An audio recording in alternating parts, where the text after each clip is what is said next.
আসসালামু আলাইকুম। এখানে থিমস এবং প্লাগইন কোনোভাবেই আপলোড করা যাচ্ছে না।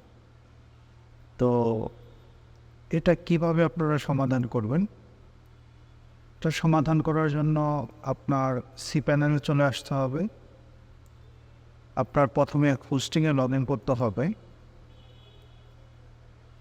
হোস্টিংয়ে লগ ইন হওয়ার পর সরাসরি ফাইল ম্যানেজারে চলে যাবেন। তারপর আপনার যে ডোমেইন রয়েছে সেই ডোমেইনের ডিরেক্টরিতে চলে যাবেন। তারপর wp config যে ফাইলটি রয়েছে এই ফাইলটিকে এডিট করবেন। ফাইলটিকে এডিট করার পর আপনি একদম নিচের দিকে চলে যাবেন। আমি একটু যদি জুম করে দেখাই, এখানে লেখা আছে disallow file edit, disallow file modes.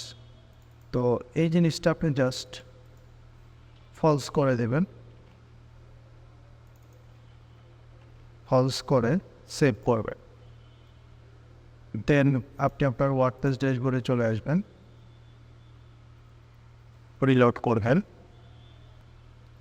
দেখুন সমস্যাটি সমাধান হয়ে গেছে। যদি থিমের মধ্যে আসেন, থিমও আপলোড করা যাচ্ছে। তো থ্যাংক ইউ সো মাচ।